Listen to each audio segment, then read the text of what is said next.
Hi అండి, అందరికీ నమస్కారం. మనం అప్పుడు చెట్లు తెప్పించాం కదా, ఇది అంజూర్ కూడా ఒక వెరైటీ అందులో తెప్పించినప్పుడు ఈ విధంగా వస్తున్నాయి మనకి కాయలు అనేటివి.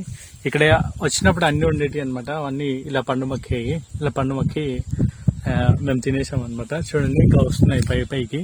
అండ్ చెట్టు కూడా పెరుగుతుంది, చాలా వర్షాలు ఉన్నాయి కాబట్టి మంచిగా పెరుగుతుంది. 2 days బ్యాక్ ఇక్కడ తెంపాము, ఇక్కడ చెట్టు తెంపాము.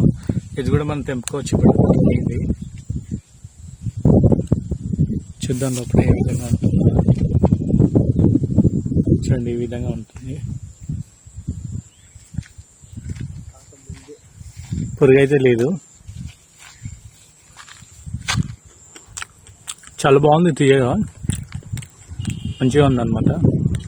అంజీరు బ్లడ్ కూడా పెడుతుంది అనమాట దీంతో. Thank you for watching. Blood పెడుతుంది కదా చెప్పు. దీనివల్ల బ్లడ్ అయితే పుడుతుంది అనమాట. ఇవి అన్ని తినొచ్చు మనము ఆరోగ్యకరంగా. చూడండి ఎంత బాగుందో, చాలా బాగుంది. Please like and subscribe for more videos. Thank you for watching.